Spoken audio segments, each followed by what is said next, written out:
Assalamualaikum warahmatullahi wabarakatuh. Kita lanjutkan lagi kuliah pemrograman ini, masih di kontrol program if then. Pada sesi sebelumnya kita sudah belajar tentang if then. Prinsipnya, if setelah itu ada syarat, lalu then diikuti dengan sebuah pernyataan atau statement. Nah, ini perlu kita ingat. Dan contoh yang sudah diberikan itu terkait dengan dua syarat atau dua statement yang mungkin gitu. Bagaimana kalau statementnya itu lebih dari dua? Nah, masih sama. Jadi masih if. Oh, sebentar. Saya hapus dulu ini if-nya. Aduh. Saya hapus dulu. Saya ganti tinta hitam.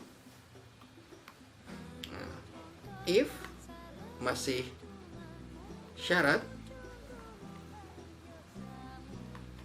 yang harus dipenuhi, lalu then ada statement. Nah, ini baru satu. Andai kan contohnya misalkan kita punya 3 begitu yang harus dipenuhi, maka untuk yang kedua kita harus tuliskan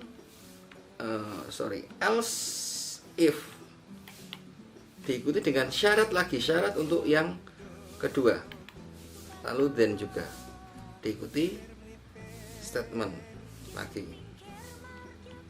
Tentu statement yang berbeda dengan yang pertama ya. Katakanlah ini statement kedua begitu. Ini baru 2, lalu yang ketiga adalah else begitu. Ini jika 3 pilihan, jika 3 kemungkinan yang berbeda. Jadi syarat 1, then statement pertama, statement 1 juga, else if syarat kedua, then statement kedua.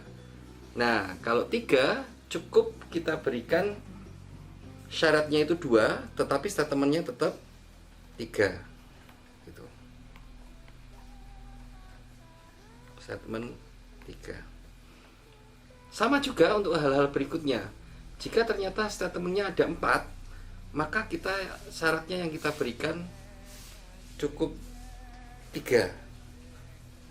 Nah, jadi kalau andai kan kita ternyata punya 4 syarat, maka yang ketiga ditulis lagi, else if syaratnya di sini, syarat, then. Nah, statement ketiga, baru bawahnya adalah else. Semacam itu. Bisa dipahami? Tentu ini cukup berat untuk kalian, ya. Nah, saya juga akan berikan contoh terkait dengan if then yang ini. Misalkan kita di fisika ya, contoh fisika, kita pengen membuat program bagaimana apa yang terjadi jika benda itu kita jatuhkan di air, sebuah benda. Tentu secara umum kemungkinannya ada 3. Yang pertama, jika massa jenis benda itu sama dengan massa jenis air atau mendekati massa jenis air, maka yang terjadi bendanya akan melayang. Jika massa jenis benda itu kurang dari massa jenis air, maka benda tadi akan terapung. Dan yang satu, yang terakhir, bukan keduanya ini, tentu benda itu akan tenggelam. Atau dengan kata lain, saat massa jenis benda itu lebih besar dari massa jenis air. Oke, coba kita tuliskan ya. Di sini berarti kita akan judulnya katakanlah benda jatuh ke air gitu. Ke air. Tentu kalau kita membuat algoritma, pertama yang kita identifikasi adalah massa jenisnya. Pertama ya katakanlah kita harus tahu rho air dulu. Berikutnya adalah rho benda.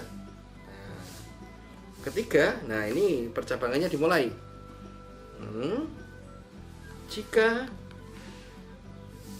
row benda kurang dari row air katakanlah begitu, maka katakanlah kita akan munculkan program ini hanya bentuk tulisan saja ya, maka ini terapung. Keduanya, yang kedua, jika row B itu sama dengan row A, maka melayang. Nah, yang ketiga atau yang lainnya atau else, atau kita yang else ya, otomatis berarti adalah row B itu lebih dari row air, kita tulis ini sebagai tenggelam gitu. Oke, bisa dipahami ya. Yang keempat, nah, boleh dikatakan kita tuliskan selesai saja atau tampilkan hasil juga boleh. Ini tidak begitu berpengaruh. Langsung saja untuk menyingkat waktu kita tuliskan selesai begitu, boleh. Oke, itu adalah flowchartnya. Bagaimana dengan algoritmanya? Masih sama dengan yang sebelumnya. Pertama kita kasih buletan, mulai. Yang kedua kita kasihkan input, row air dan row benda. Nah, yang ketiga adalah pilihan. Nah, ini masih sama lambangnya. Ini katakanlah berarti row A, row B, kurang dari row A. Kalau iya, tentu benda akan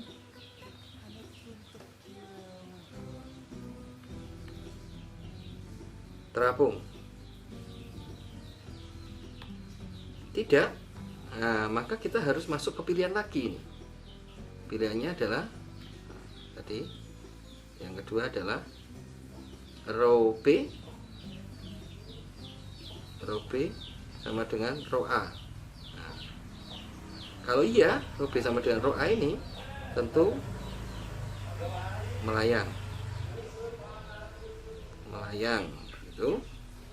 Nah, yang lainnya satu, kita tidak harus membuatkan pilihan lagi. Nah, cukup dua berarti pilihannya. Ini akan tenggelam. Itu ya. Lalu kita gabungkan ke sini. Nah, berikutnya selesai.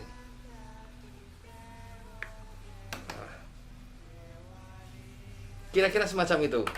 Dan kalau kita ingin sedikit memodifnya, sama hal yang dilakukan seperti pada contoh sebelumnya begitu ya. Bisa dipahami? Mungkin analisis saya kalian cukup berat untuk memahami ini, tapi tidak apa-apa. Kalian ulang-ulang, kalian baca lagi, kalian tonton kembali agar kalian bisa memahami.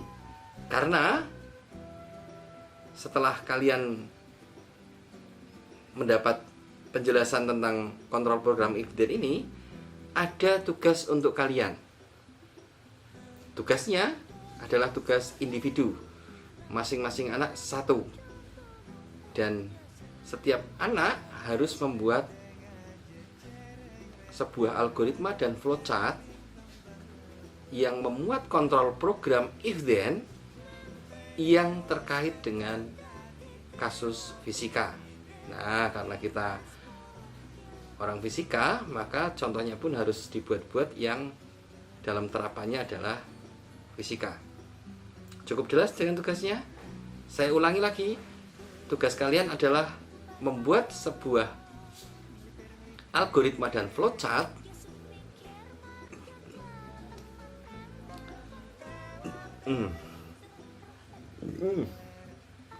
Saya ulangi.